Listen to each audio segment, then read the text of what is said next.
mom sleep, and that's fine. And wake your brother up because I know his little dumbass sleep. Trash. I've been said that about 3 hours ago. Oh, I thought you were gonna come tell us. Wait, go get your drink first. You don't have to do it right this second. When I'm done my show, we're gonna do it together, all right?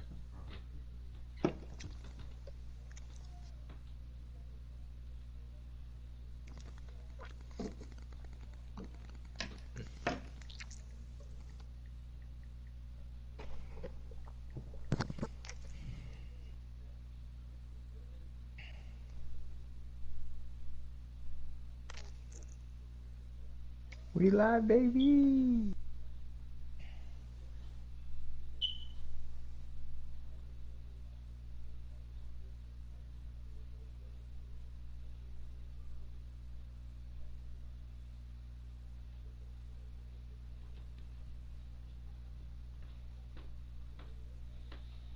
He still up or he sleep? Not you sleep. Huh? Not you sleep. I don't think so.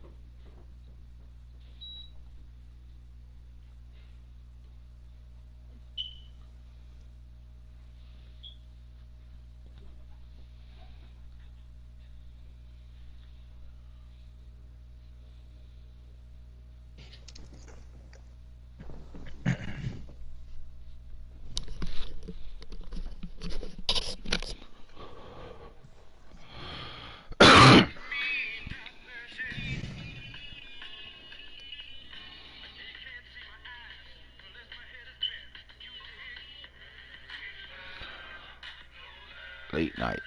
Late night. Yo, look, Craig already tuning in right now. How fast was that? We find out. Squeezing. Like 2 minutes. Hop out the shower. I squeeze so fast. I'm on the show now. As soon as we lay down. 2 strokes, vertical slot with it. Leave my nigga alone.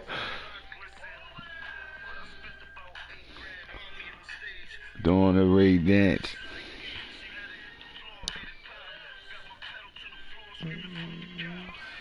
First of all, before we get into anything, we gotta congratulate the kid Nano, man.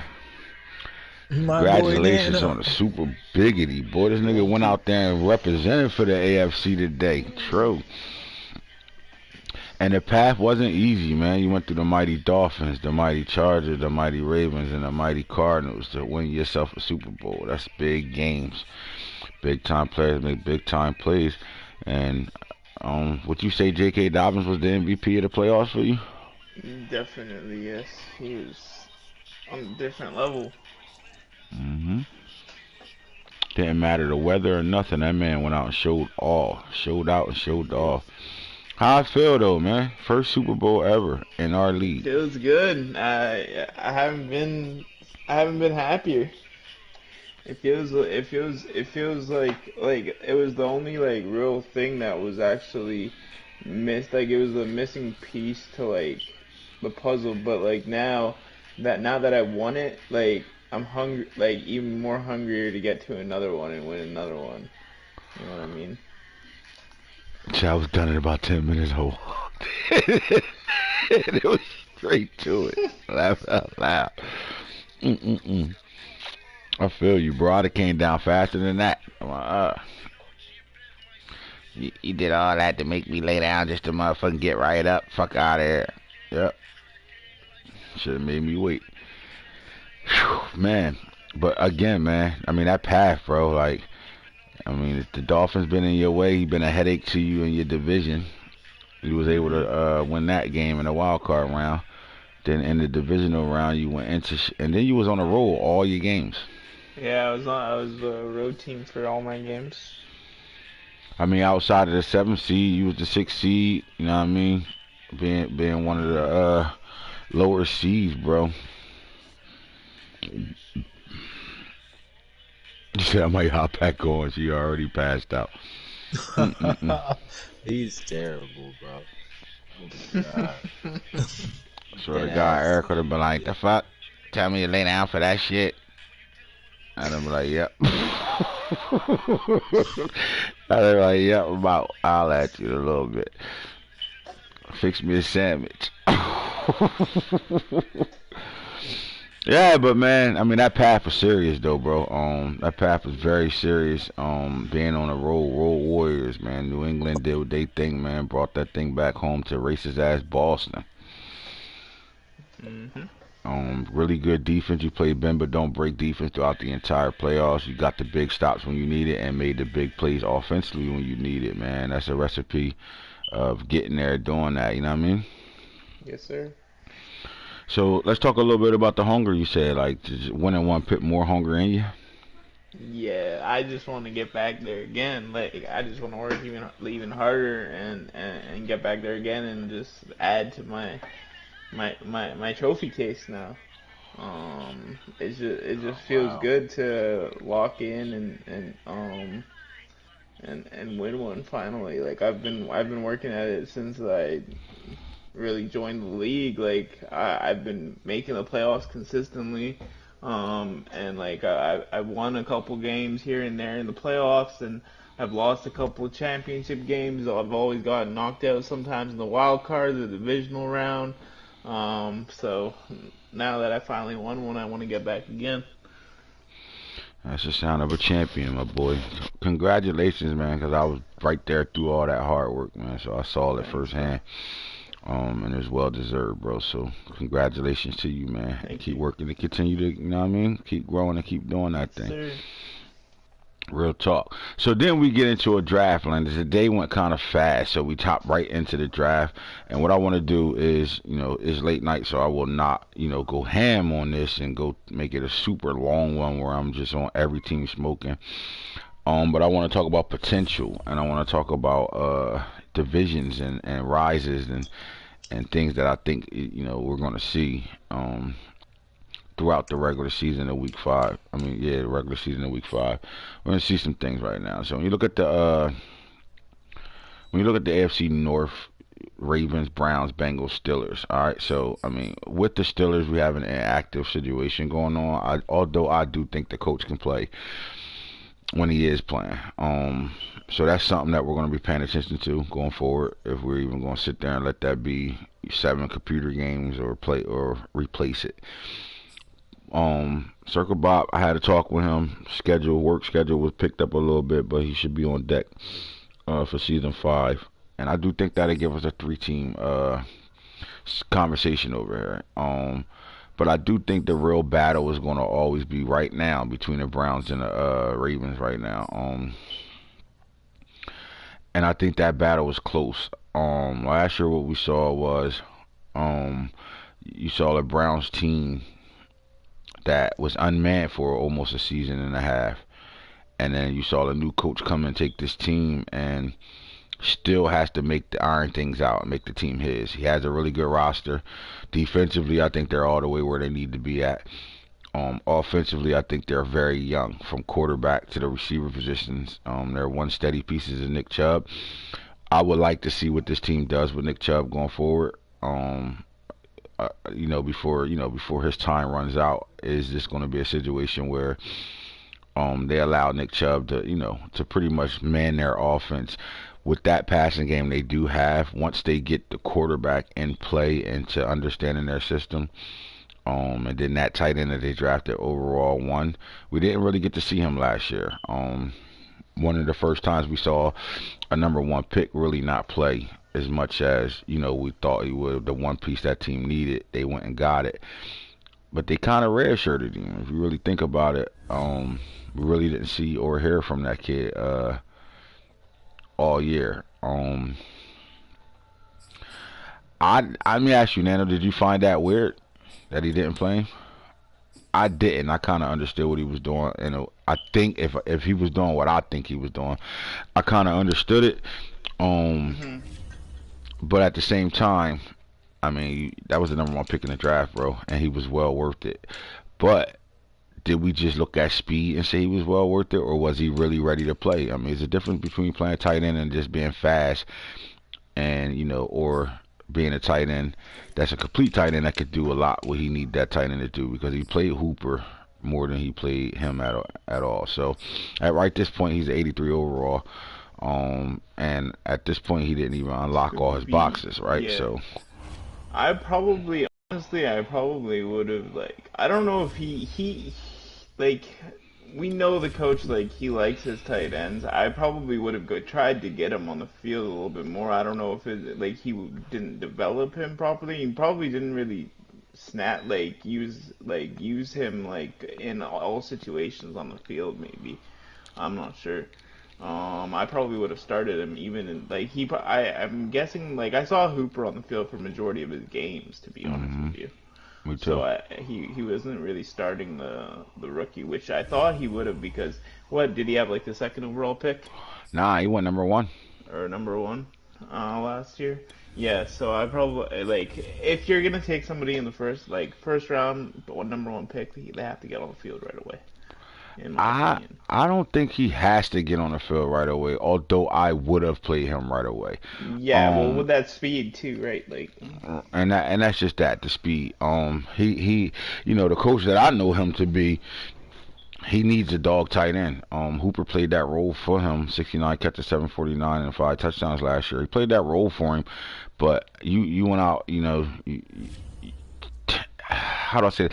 Did he get the best tight end in the draft, or did he just get the fastest tight end in the draft? That's the question, because we had some tight ends that actually played last year, came out of that same draft class. You're dealing with a guy that's literally a receiver at this point right now. But when you looked at certain things, I thought he met all the protocols to be able to start in year one, because he's an 82 run blocker, 73 pass blocker, lead blocking at 71. He had all the potential to be on the field season one. So I would love to like conversate with him and find out why he hmm didn't play him. But I could understand the red shirt year. Maybe it was something that we didn't see or didn't notice, and he did playing with him. I'm quite sure he tried to get him involved, and maybe some things didn't work out. Then you playing in a situation where you are in season four and guys got 90s all over the place running around, and maybe you just wanted your best overall on the field to be able to compete. So I could understand it that way too. But when you get a talent like this, you gotta be able to get him upgraded to 10 points. You know what I'm saying? Like somewhere between, he should have developed from that 80, 79 area, 78 area to at least an 88, where he's already using his thresholds, 85 overall or above. Um, and not playing him, slows his progression down, period. Because if you're not developing him on a bench and doing it the right way, then you're not going to maximize on his XP development and utilize him. But what we do know is now that he does have a guy that's going to be on the field who's going to have a superstar unlocked, but he's only going to be one ability in at this point. I mean, I guess I would ask you, Max, too, as well. Like, you have this type of talent at this point right now, coming to season two. Both his boxes should be unlocked, right? Yeah, definitely. You should like want that for your offense and for your players, to have that confidence. That way, if he's rising to the occasion because he's able to, like, to have the ability to. And see, what I saw playing this team twice a year, actually 3 times last year, what I saw was the difference between offense being an 89 overall, going up against 95s and above defenses, especially in our game. It was more just the youth. This team is very young on offense, from quarterback to I mean they're super young on offense, and they're once they threshold out, he's in a situation. Braden Stanton, I do think he's the guy for this team. I think he could do everything this coach needs his quarterback to do. He has a fucking cannon of an arm, and at times he's very accurate. Again, the youth killed this offense in my opinion. Especially when they got down to the big games that matter. They dealt with just being a lower overall. The offense was the 89 overall last year, where most guys are in the 90s. That for the most part right now. And it's the 89 overall because your only veteran receiver is a 98, which is Anthony Schwartz. But outside that, you play all young guys. Sterling Noble's coming off his rookie season. Eric Horn is a rookie this year. You got Enrique Spruce, who played for him last year. And then Imani Clement. All these guys were young, man. And as you can see, Noble's at threshold wise, and I don't even know if he's completely threshold. 83 deep threat. So he's one box guy too at the superstar ability. So this team has to get better offensively, and not by putting pieces there. Maybe they could go get a couple of veteran players just to plug and play. You don't have to play them all, but maybe get you that veteran presence on the field to help that offense grow. But other than that, they're very young. Very young on offense. Defensively, they're there. Everything I saw in our games and just looking at their team defensively, they're already ready to go. I think for them to be able to compete for the division, they're right there, but they have to expand this offense. So let me ask you, I don't know how high the offense overall went from last year to this year. I know last year was 89. I think the moment they get to that 90 threshold offensively, I think they've been in a good situation. But what can this team do to make up for the young offense to be able to win this division? I think definitely just I feel like trusting Chubb. Honestly, you got to lean on him a bring little him bit ball. more. Yeah, I Chubb agree. and the counterpart. I can't remember the back. Jim Jim Brown. Brown, yep. Yeah, Jim Brown. Well, he threw the ball really well to Jim Brown at the backfield, but Chubb you gotta be able to, come out of your box. You gotta be able to come out of your West Coast style of offense with the throwing and get into your 15 to 25 carries a game with Nick Chubb at times, and you gotta feel that. Like he has to feel when it's a Nick Chubb takeover, or it's because when you playing with a young quarterback like that, the best tight ends, a good offensive line, and a strong run game is the best friend to a young quarterback that you still trying to get used to. And he's 29 right now, but he hasn't dropped in anything. He's still the Nick Chubb that we know he could be. And I just think if they lean on him a little bit more, it helps this offense out completely, because if you can't stop the run, the way they throw the ball and the things they do in the passing game will be damn near unstoppable at times, because if you got to account for Nick Chubb, it makes it hard to account for the stuff that they do offensively over here for the Browns.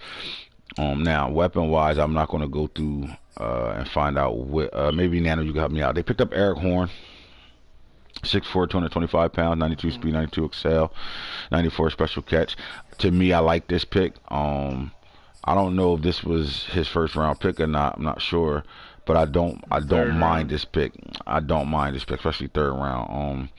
Again, he's super young at receiver. Your oldest receiver is 24 years old. But what it did was it gave you a big body receiver over here with some good speed that was much needed. You know what I'm saying? These guys 6 foot and under everywhere around the board. They give you a guy that could be a red zone threat for you.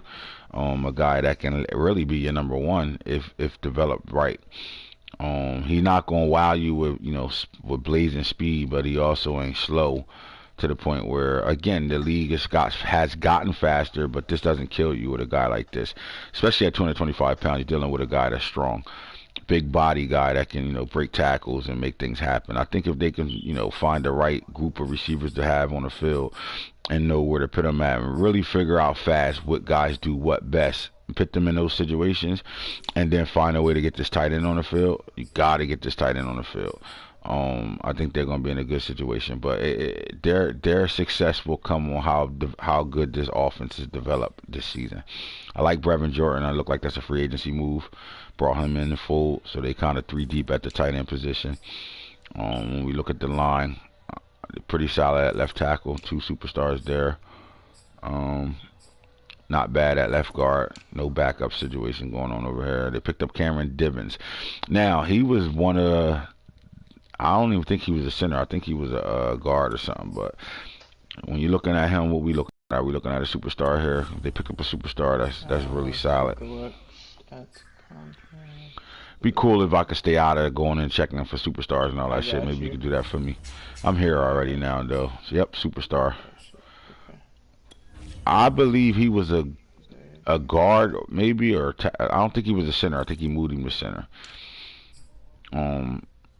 All right, so the offensive line is, to me, they are there. They're definitely where they need to be at offensive line wise. They did plug another player there. They didn't really need to do anything at the defensive line area. They was always too deep there. Jadeveon Clowney, 32. I don't know how much if he dropped at all, but he's 32. But Marcus Tillman could take that role at any moment as a superstar who's 23 years old. You got Myles Garrett, still 29. He's in his prime. Donovan Cofield, superstar backup, solid there. At D tackle, we know who Rock Gray there, Will Barber. They're headache guys right there. Both these guys. They picked up Kendrick Bernard, 6'1", 300 pounds. LB Williams played. Nah, buddy, sorry. Appreciate you tuning in though. Kendrick Bernard, what we looking at, Nano? With ability, no ability? Non-ability. All It right. was a star. I think he unlocked already, so he must have used the hidden thing on him.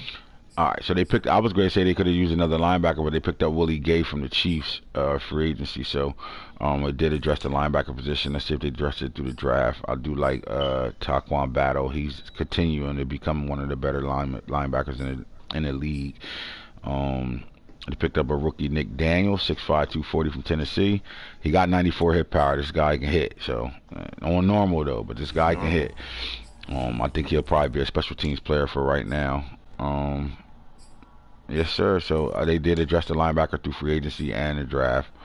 I didn't think they needed to do anything in their secondary. Denzel Ward is 28. He's still one of the best corners in the league. Greg Newsom's here.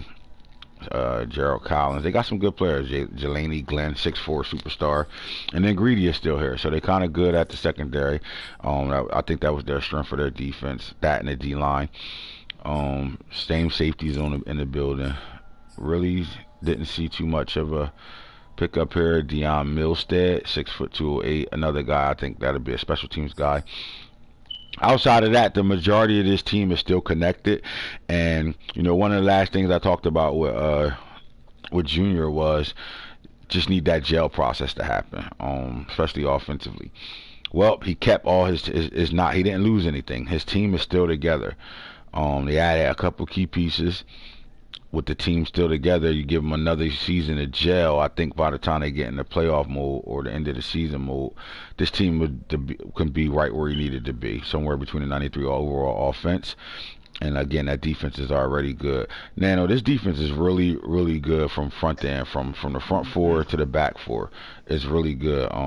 What could he do to capitalize off of such a good defense? What can he do offensively to keep that defense and to being in bad situations and playing with momentum versus not playing with momentum? It comes down to what he can do in the run game with Chubb and Brown. If he can control the clock, and I mean, we know that he likes to throw the ball, but if he adds the run game, giving the running backs a chance as well, it can really keep his defense fresh. Like they're not gonna get tired on the field.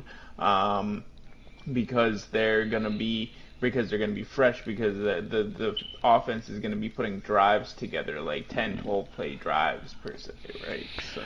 And he has the skill set, especially the way they throw the ball, man. This is not a deep ball throwing team. Although Swartz is a deep threat receiver, this is not a team that really stretches the field vertically. They really like to make you chase routes, bottom line. And, they could dink and dunk you up and down the field, and they could do that consistently, along with Chubb, being anywhere from a 15 to 20 game carry guy.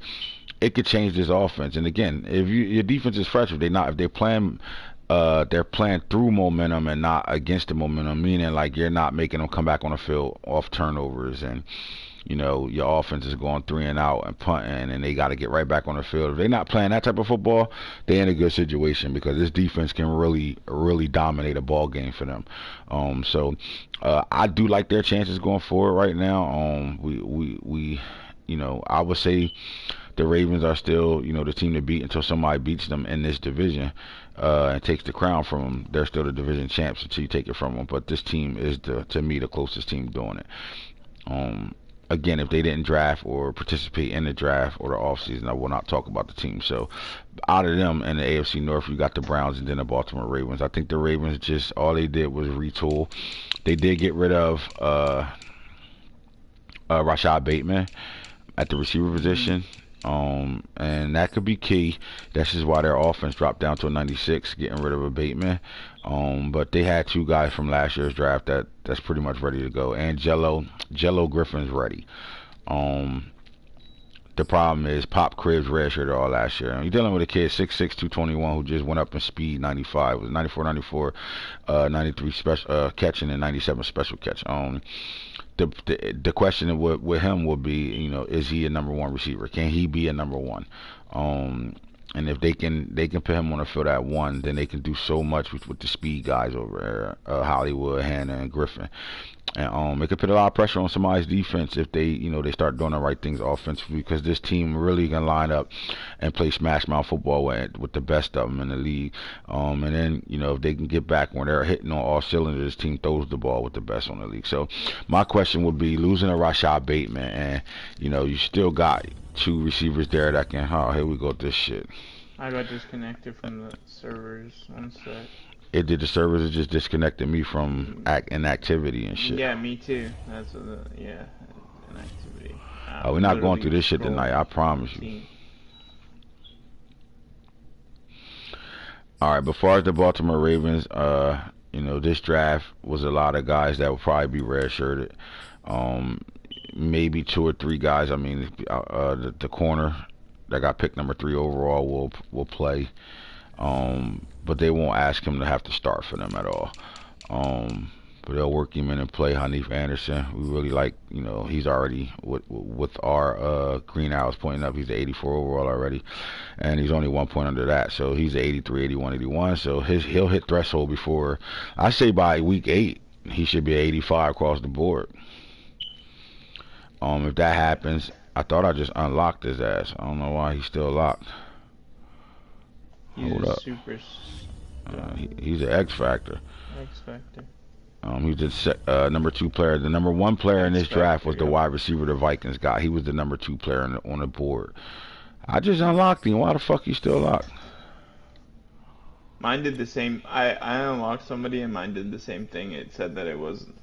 It said it was hidden, so you might have to do it again. So it said you never used it? You said I never used it, yeah, but now it's good, so. Yep, saying I ain't use it either. Let's go back and try this again. No, not Ed Reed. We want him. Ed Reed can wait. There we go. Now let's check him out. Yep, he's good now.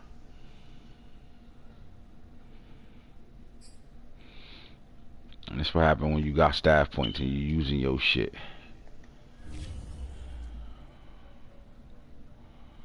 Alright, bear with us. Alright, so again, Nano, the draft we had, I mean, no second round pick. We lost that to rule breaking for 2 drafts in a row. So we really, you know, we was able to move to the 3rd pick, got the player we actually wanted. We traded for Stephon Gilmore last year. He retired on us, and we traded Lamar Sturdivant, the cornerback, to the Colts for a 3rd this year, 3rd next year. So in this draft, so we was able to get 2 thirds out of this draft because of it. That makes Neefy got to come right in and play right now as the 4th corner, especially with the way this team likes to play man. They need 4. I do think Martin Johnson took that next step, and he did it because of Gilly Lock. As soon as we got him, he started playing way better. But we do need rookie from last year, Tyson Walker, to step up. Tyson Walker, and then Neef Buck, man. We need Neef Buck to play well. We also drafted 2 6'4" corners that I'm not sure. One's a superstar, Justin Carrington, and the other one's a normal. The faster one's actually a normal. But these guys, you know, 65 man, 65 zone. They're not going to see the field. They red shirt guys. They might not even make the team. Somebody might even come get them and come get these starters, but. They're not going to play. Neef Buck will probably play, and then the safety, Ed Reed the second, will probably play in the sub-package linebacker spot. Other than that, this team is already locked and loaded. This is one of the first drafts where, you know, they didn't trade about 6 or 7 players. and then move and then try to you know what I mean, play the trade and develop game. They got their team still together now. I would ask you, do you think the Rashad Bateman trade will hurt them? I don't. I don't think it will. I think the coaches will adapt. I mean, he still has Marquise Brown, Puhana, which has been there. And then Angelo Griffin played a big, like he stepped up last season as well. He started stepping up, so I think they're good. I mean, their fourth receiver, Pop Cribs, he hasn't really played all that much, right? So, But they asking a guy that didn't see the field all last year, somebody that probably would have yeah. started for 31 teams in the league, didn't play at hmm all. A special receiver that they made redshirt for a year. And in that redshirt, he didn't touch the field at all. He sat. And then they're asking him to come in and be the number one receiver this year. You think that can work for them, or you think that'll be a growing process early on?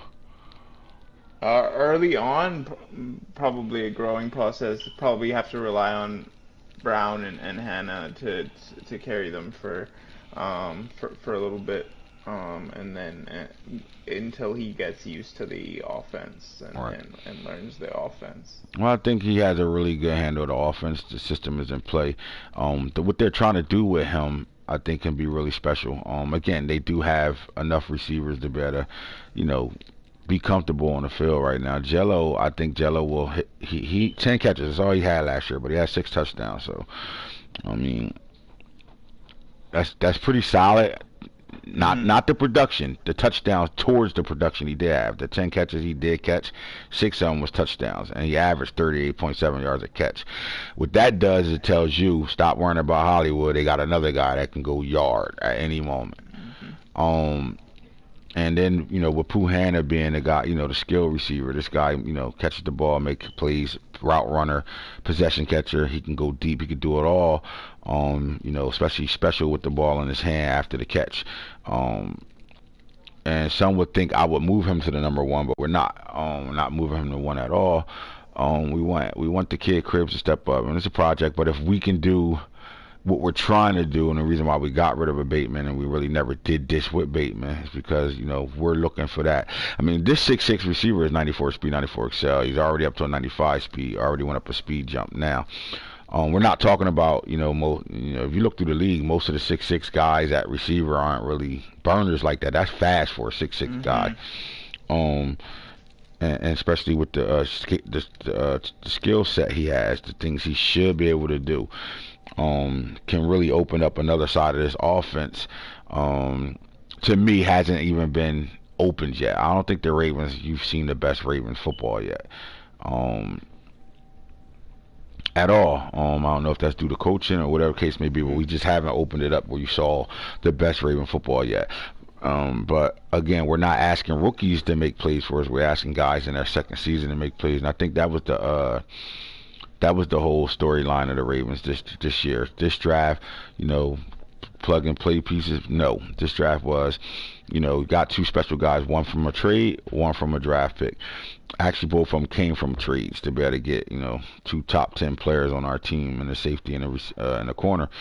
Those guys will play, but they're not asked to be starters. And then we're banking on guys from last year who really didn't play as much to be those roles. But this whole nucleus is together, and that's something you usually don't see with me or Nano at all. I usually trade a lot. Yeah, usually Um, it's like max like 2 seasons and then it resets. and then reset rosters and shit, right? Yeah. We felt that wrath last year it finally caught up to us where we traded and we lost big games. Guys got better, and when you putting guys on the field that just doesn't have the experience, these guys are getting better, man, playing the game right now, man. And you have to have a gel process happen.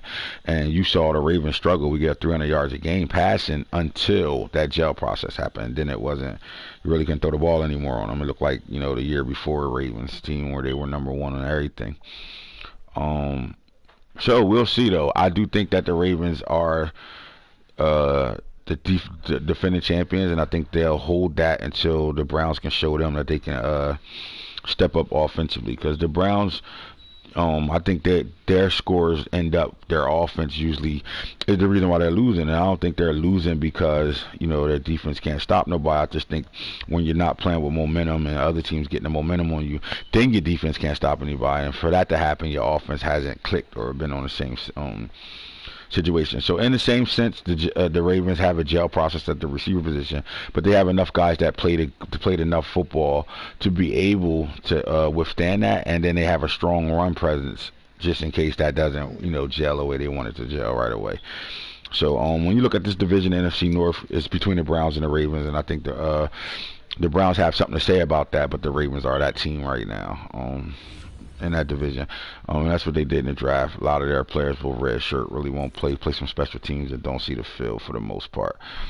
Now, as we go through divisions and we look at these teams, we're going to find out. We're going to talk about the teams that, in their division and what I think going to happen this season, but we're also going to talk about what, some of their key pieces they picked up in this year's offseason, whether it was through trade or free agency. All right, so as we look over here, we just went through the AFC North. Let's talk about the South right now. So the Jaguars, Colts, Titans, Texans. Well, we know Mark's situation is Mark's, in the service right now. And the service is where he's at makes him have to leave and go through field training so much he hasn't really had a full season yet. So we're going to leave them out of the conversation. Plus, he didn't draft. Jaguars, Colts, Titans. Now, last year, the Colts was the surprise team of this division. The Colts got better in every way, shape, or form, to me. Now, it was very impressive. Let me ask you this. Is the Colts ready to make the next step and win this division? I believe he is. I feel like he is. He's hungry enough to, he wants to win the division now. He tasted it last year in that he was successful winning games.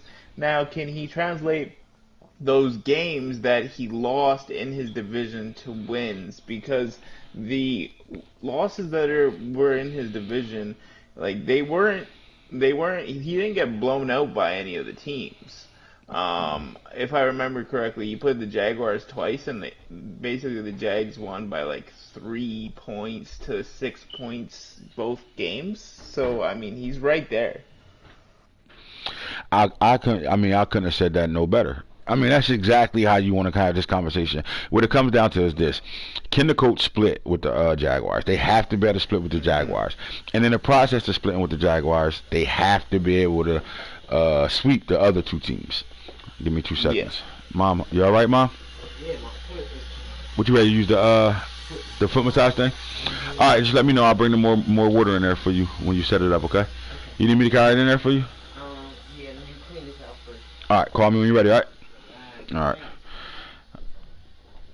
Gotta check on Mama, man. Mm-hmm.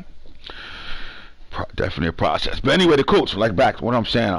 I think Mike is ready because you know what I liked about Mike last year? He was hungry. Mike was doing the things he had to do to get better.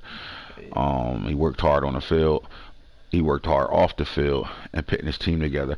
You know what his downfall came when he got a couple computer games. And he felt the taste of what we feel when we play the computer games. When you get to do what you want, throwing the ball, just feels so good. Then you get into a user game and forget you playing a user and it ain't the computer. And then next thing you know, something like the Cowboys game pop up where you get aired because you think you could do all the things you did against the CPU. And now you're playing a user and those things aren't available for you. So I think that now that he got that out his way, I think he'll be in a situation now where he should be a little hungry too. The same way you said, I'm hungry because I won a Super Bowl. I want to get to it again. I think Mike should be hungry. Damn, I was this close. I mean, it really took the last couple of games for me to play myself out of the playoffs. I need to do this again, and it starts with him splitting right now. That's all it takes is him to split with the Jaguars, and he give himself a shot. He has to sweep the Titans and the Texans. He cannot split with them. I feel if he wants a shot at the division, he has to sweep the Titans, Texans, and split with the Jags, and he has a really good shot at winning it if he does that. I definitely agree. And the one thing we know the Colts do, as well as the Jags, is they got two different methods of the way they do things. but they are great off-season guys. Their GM skills are pretty solid, and they both Mhm. attack it in different ways. So while we're talking about GM skills, let's talk about what the Colts did in this year's draft. One of the first moves they made was the trade with the Ravens to get a corner to come in the building like Lamar Sturdivant. Now, if you followed this Colts team last year, you saw they had a rookie corner who was up there for the Rookie of the Year award. He actually won Rookie of the Year over Jimmy Voorhees for the Baltimore Ravens. And I think from that they got a situation now. This team can lock up with some guys now. And what I mean is they can match up with your receivers. Jalen Bay is the returning Rookie of the Year corner for the AFC, 85 overall. Green arrows up, so he's 1 point from the threshold. So you seen what he did as a rookie, and he wasn't threshold. He'll be a threshold his next upgrade. And that means that's a better player with that superstar on him right now. He balled out for them last year. I think he had double-digit picks, somewhere near that. Maybe somewhere like 8, 9. I thought he was like 10 on a year. Oh, 6. 92 tackles though, 5 tackle for losses where he won that. All right, cool. Now you bring in a Lamar Sturdivant who, at one point was the starting cornerback last year for the Baltimore Ravens, and then kind of got outplayed out of that job with the Gilly Lock trade, and Martin Johnson stepping up. But Lamar comes over here and gives him another dog at corner. Now they got 3 corners that's 95 or above speed right now, all on abilities. So they can go 3 deep at the cornerback position, and they still got veteran Rocky Sin here. That made this team better in the secondary. So you start with that trade right there. I think he comes over, and you know how it be. Raven players go somewhere else and they play really good football. So in my opinion, I think that's a win there. At the safety position, he's still solid here. He picked up Ashton Davis out of free agency, so he gave himself 2 bookend safeties.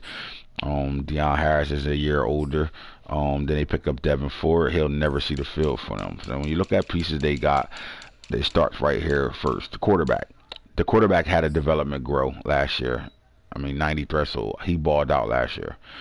And he played really well for the Colts. If he could build off of that, they had a quarterback that was in the top 15. Which made a receiver pick their receiver, and the AFC was top 3. All right, how come? But Joey Adaya. Let me ask you this: through the games that he played last year, we had Joey Adaya was up for the award races. Do you think he kind of fell asleep on Joey Adaya and what he can really do for him? I feel like he was trying to get Bowman involved, he Bowman is a dog, but I felt like he was trying to get him awards and trying to make him the focal point, and he kind of went away from his run game that was dangerous as well. Adaya came in the league smoking on fire. Yeah, Adaya, he basically was he basically came in and he was putting up numbers in his first few games, and we were like, who is this guy? Right? And then this season, he did start off pretty hot because he was on the top 3 or 4 running backs early in the season, and we were like, wow, Mike's running the ball a good amount. Hopefully he keeps it up, but I don't know if us saying that he shied away from it because he also seen that Zach Bowman was the top 3 or 4 in receiving, and he maybe would have wanted to win an award or something, right? So. Well, how much did he shy away from Joey Adai? Sky had 354 carries in 2024. He also had 24.79, 7 yards a carry, 19 touchdowns. I don't think he shied away from him. I think he didn't use him the way he was supposed to do in the big games. I think, he got so excited that his passing game developed, which it did last year. You got to give him credit there. His passing game developed. He had a receiver that was top receiver in the AFC, right? So you're throwing the ball, and games where you really can rely on a kid like Joey Adai to be that superstar X factor that he is. I think he shied away a little bit from him. So I do think you got to get back to running him and allowing that passing game to continue to develop, but find a fine balance between running and passing. And the moment he does that, I think this team gets better, bro, because the one thing they do is they put the right pieces on the field, and they got the right pieces around him. Now, they drafted a rookie, Henry Ferris, got him on superstar. Big back, you know what I mean? The only thing I don't like about this back at 227 pounds, He's not a speed blazer, and he also isn't a big break tackle guy. 80 break tackle, 80 trucking, just doesn't cut it for me. But you know, ability is an ability. My question would be, will he be able to be the number 2 back for this team? They did pick up 2 rookies. And when most people chase speed, you just have to really take a look and see who's the best product for you to put on the field. Again, most guys are like, I'm playing a 1993 guy, and this kid might be the better guy to play. So they did get deeper in the backfield, and this is just luxury picking. I'm probably, well, if Joey Adai gets tired, I'm probably putting Ferris in to spell him just because of that superstar. If we're being honest. Ability to rules. Now, my question is this: Can he develop the passing game, and in this aspect? Is there another receiver on this team that can give you 1,000 yards to go along with Zach Bowman? And it doesn't have to be a receiver; it can literally be a tight end, Ezekiel Winters over here as well.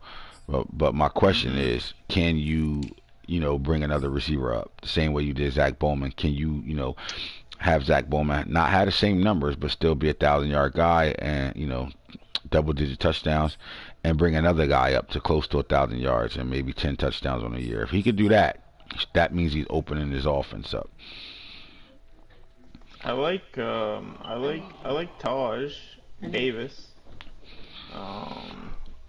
Although he doesn't I feel like his other receivers besides Zach Bowman are all possession receivers just because of their speed. But my thing is that's perfect for a person like him. He doesn't need all speed burners. Yeah. No, it's true. Like I said, I do like Taj Davis as that second guy. My thing is, when everybody chase speed, especially at the receiver position, speed doesn't necessarily translate into success. I gotta go on the floor. You said speed doesn't necessarily translate to success. You know what I'm saying? Because speed can get covered because people know how to make the right coverages on the field. But a guy that can make and win possessions for you changes everything. Yeah. Yeah, but you don't got no plugs loose. Okay, hold on, give me 2 seconds. Yeah, no problem. See, it's some open strip. I see it. There we go. Hey, Mom, what the hell you doing up this late? I didn't know it was late. Yeah, I know. You think it's early in the morning or something right now. There you go. We good? Yep. Alright, back to my podcast. Alright, no bothering me? Nope. Alright, give me my kiss so I can get out of Now. here. Love you. You said for now. Oh my God. Alright, so again, possession receivers can win you a lot of situations right now. You know who does a good job with that? Shoguns. And Shoguns is in this division, and he does a really good job with it. He has his speed threat guy, but then he has a guy that make the tough catches for him. I think this offense needs a receiver that can do that. I know the tight end can do it, but we need a receiver that can do that because now you got a guy that can stretch the field with 96 speed, 97 excel. Now you need a guy that you can go to when you need a first down. Oh my God, Taj Davis is that guy, is it? You good? I said Taj. I like Taj Davis. Yeah, I like Taj Davis as that guy. Yeah. All right, so offensively, I mean, you look over here. They did get a Isaiah Samuels. I mean, this is a good pickup right here too. Maybe this is your guy. Only thing I don't like about this kid, I mean, this is a possession type of receiver right here. This is exactly what we're talking about. Right here. Now, route running and shit, you wanted to get a little better. I definitely think you drafted a 6'3", 215 receiver, 93 speed, 93 excel. This is solid. He can come in and play right now, and can plug him and play. Let me ask you this: number 2 or number 3 though? Nah, I'm going Bowman. I'm going Davis. I'm going Samuels, and then Elliott. He got the weapons. We just got to figure out what to put on the right field. Then he picked up a rookie tight end, 6'5", 272. I'm not mad at this either. Jesus Christ. Let me see. I'm going to see. Of course you can. Nano, I just need to know if this kid can block. If he could block, this is a game changer for him. And he's Guard, not great at blocking. man. 61 run block. That's a miss right there. I like everything else. He's a receiver back, receiver tight end, but you already have that. Give me one out the refrigerator. That was cold. All right. You get what I'm saying? I mean, to have Yeah. that, because he's not going to play number one for him. Ezekiel Winters is his number one receiver, so that number two got a better block for you. Yeah. And we're not looking at a guy that got really good blocking talent. So I like it, but he a project because unless you spreading out and you know I'm playing a two tight end game. Give me a bar tilted, man. It should be in the drawer. It's a bunch of. You want a brand new bar? Yeah.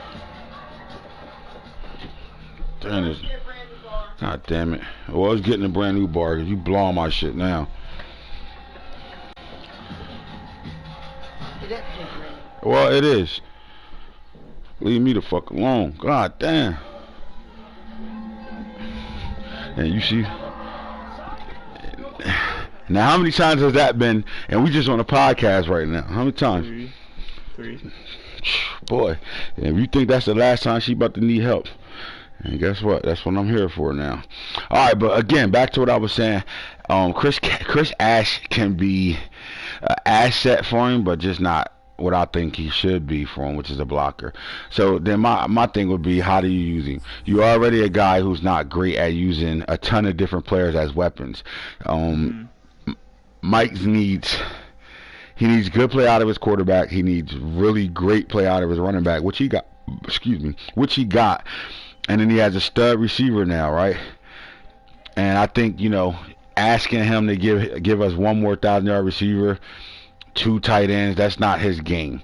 I think Mike needs pieces to match what he's trying to do. So to me, I think this is a miss at tight end. Might have been a luxury pick. Don't know what round he got him. But when you got a guy 85 speed, 84 excel type situation, he does have 90 catching. That shit went up 10, so he's pretty solid Third there. round pick 18.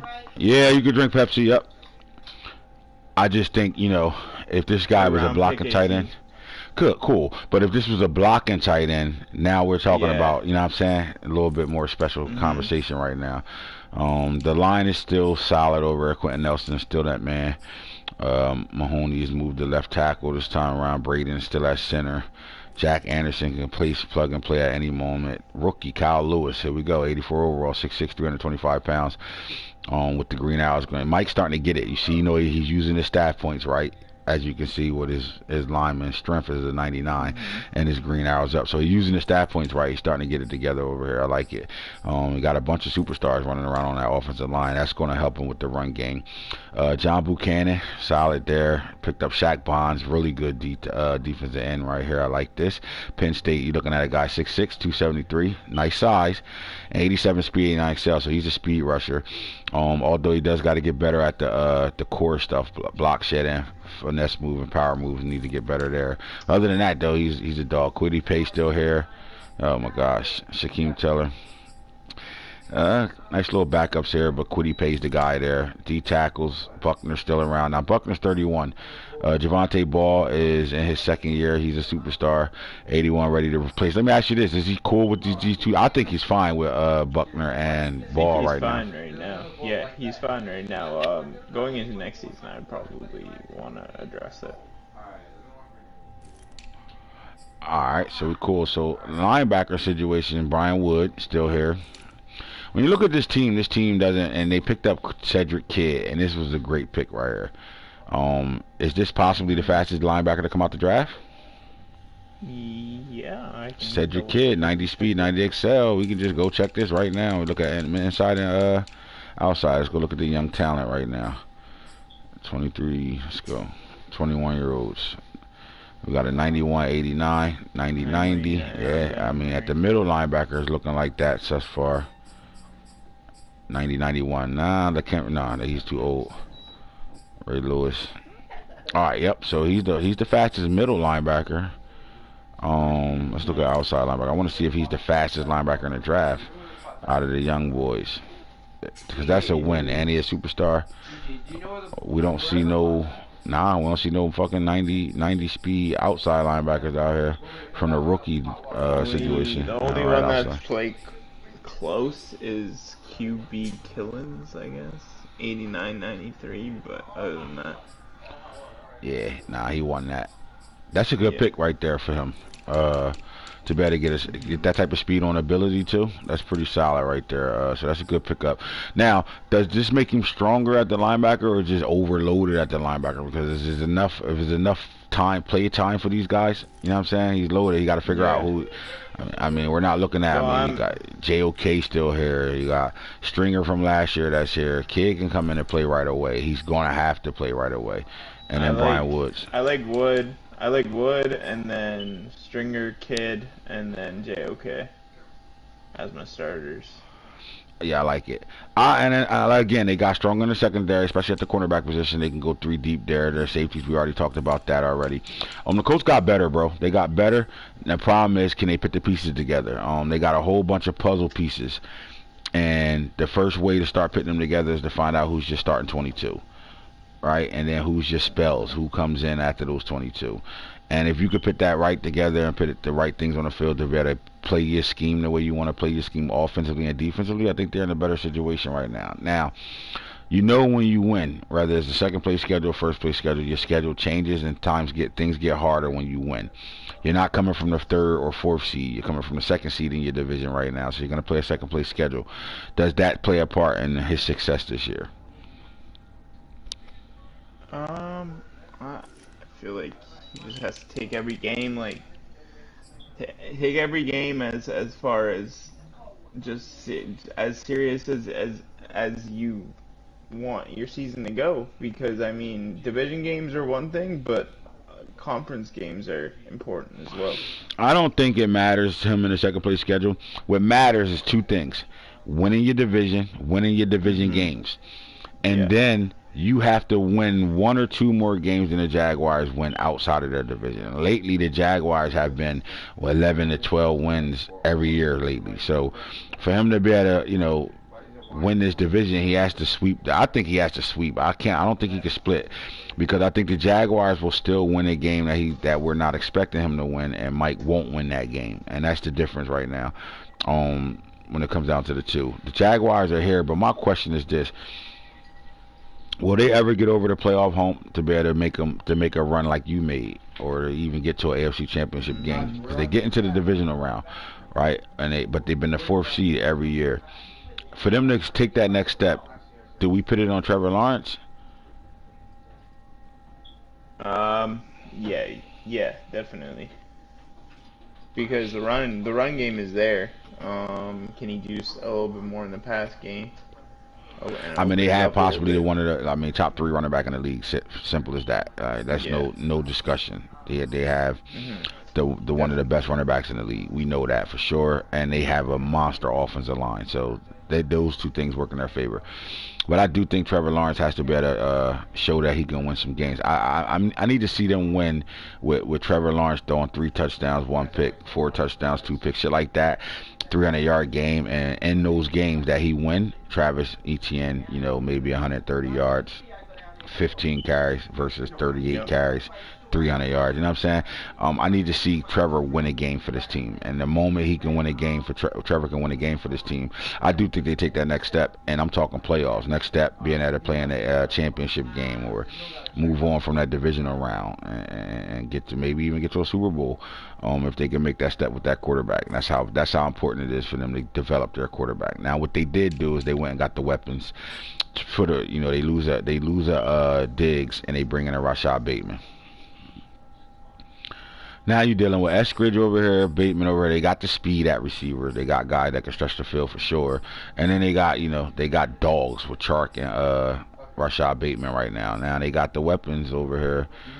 Duvernay's a special teams guy and can always play his slot at any moment. Trash. Where do we take it? Well, we're not opening the gates. You gotta come through here. And it's going right out front, right there. Alright, near the road? Huh? Next near the road? Yeah, right where the telephone pole is. Alright. All right. Yeah. All right. So again, I do think wide they. receiving core is definitely like it can definitely it is dangerous. Well, what they did was they said, "All right, Trevor, we need you to win us some ball games. Here's the weapons to do it: Bateman, Chark, Yeah. Eskridge. They can even go as far as I like Duvernay over the rest of these guys. Period. But they Yeah. put themselves in a situation. At the tight end level, Ingram's 30 years old, but he's still a 92 overall, and Steve Mack is developing at 85. So they're good there. The one thing we know they're good at is the offensive line. This team is legit everywhere across the board on the offensive line. And they usually don't come out of a draft without getting one. They did make the trade with the Ravens for Michael Minette to be a backup center over here. Mhm. They're loaded. I mean, their line is legit. Really nothing to discuss on this line. They got one of the better lines in the league. When you look at the defense, they picked up Jared Knox, 75 overall, 95, 85, 85. So I hope y'all don't think that inside trash is the only trash we got, right? I know it's stuff on the porch. I'm gonna show y'all. Give me a second. I'm about to get off this. I'm about to help y'all. Oh, y'all seen him through the window, right? All right, smart ass. My bad. We might not need help. Might not need help. No. All right, as long as y'all don't knock no damn pictures over, and there it goes. The one idiot that comes right by with the fucking pictures and knock them right over. He said, I Don't let see your it, grandma yo. see that shit. I'm trying to tell you right now.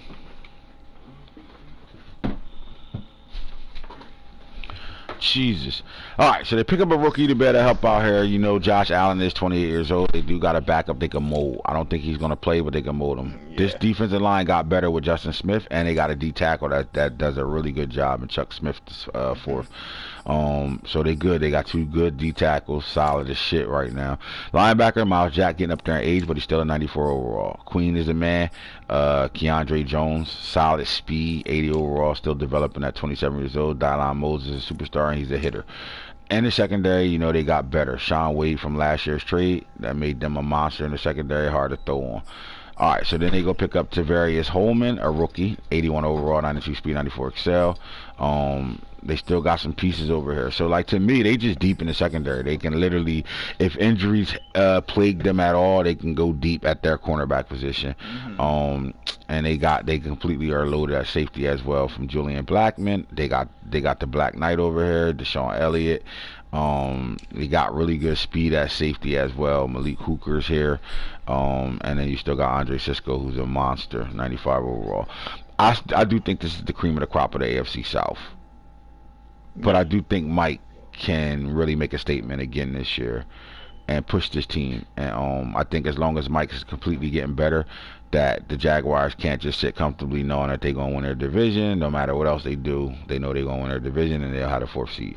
I think Mike going to push that envelope, and let's see how this game go. I think these are going to be the most important games of our divisions right now when it comes down to the Colts and the Jaguars. I can't wait to see when that matchup is. Matter of fact, Nano, when is their first game? Let me go to the schedule. Let's see. So, team schedule Colts. Let's see. Their first game is they play week 4 and then week 9. That's going to be the games to watch right there. They the games to watch right there for sure. And I can't wait to see that. Now, the Tennessee Titans, they went quarterback, and to me, they drafted a quarterback that I literally put on my board to say if he's there, I'm drafting this guy. But that when you have to draft another quarterback, because listen, we saw him draft a quarterback last year that could have possibly been a starter last year. Mhm. Then they come and get another kid in Wendell Pitts, and he comes in red because it was a bad pick. And that's what when your team shows red and the rookie comes in with red arrows down, you know, he just played his game, so that's a part of it. But it also showed that wasn't a good pick for you. You didn't need him. They flat out didn't need this pick at all. But I'm not mad at it though. 88 speed, 88 excel. This can help this team out and things they want to do. When they have nowhere to throw the ball, they got a guy that can take off and get them a first down and possibly win them a game, like the kid over there and Freaky Freddy over there did for you and the Patriots. When you needed a big first down, you ran for 10 yards and got it. Sealed the game. This guy can do this for this team. Wendell Pitts from Let me Alabama. ask you a question though. Does he with Travis Charlton sitting here and he's young still and developing still? Does he keep him on his roster or does he try and trade him to a team that's needy for a quarterback and try and get another piece. The problem is the reason why you was able to get Wendell Pitts, and who was probably the second best quarterback in the draft. The reason why you was able to get him so late is because nobody needs a quarterback. Right at this point, if somebody needs a quarterback, I don't know what's going on. And my thing is this: you drafted a superstar. He has to start right now. Yeah. Here's why: you're starting right now because I thought Green was a superstar last year. Well, I guess not star. But you got to play him right now because your other two quarterbacks are stars. At this point, this kid is better. 76 with the arrows pointing down. Let's just make sure he's a true look. He's really a 77 right now. Here's the thing. Your starting quarterback is only 83 overall. He's been in the league for 3 years already. This is about to be his 4th season. And he's only 83. So that right now, Wendell Pitts is better than Charleston right now. If you really look at an average on how he's supposed to develop, right? I mean, 83 to 76 is not that far off from each other. So I'm starting a superstar now, getting him developed and into the offense right now. And it makes this offense better because it gives him a running threat at quarterback, and he can throw the ball, 94 throw power. We know what he did with Jalen Hayden, and Henry still hasn't dropped. In my opinion, he's still playing at a high level, so he can do some things there. Henry could play fullback for this team and still be their power back. Jalen Hayden had a great year for him last year, so he's solid there. We know what he got at receivers, and it just comes down to making the right reads on the field too.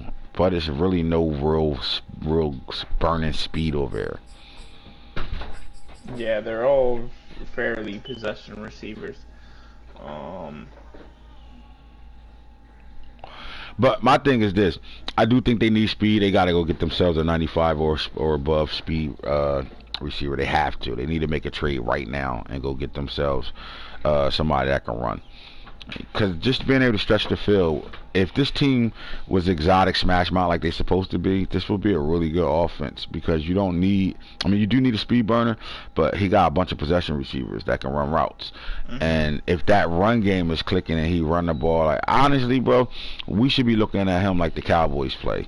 You know, at any given Sunday, the Cowboys can get anywhere between all his players from quarterback, you can get somewhere between 40 to 50 carries over there. Yeah. Well, that's what this team should be doing. They should not be out here dropping back, throwing the ball fucking 30 times a game. Not at all. They should.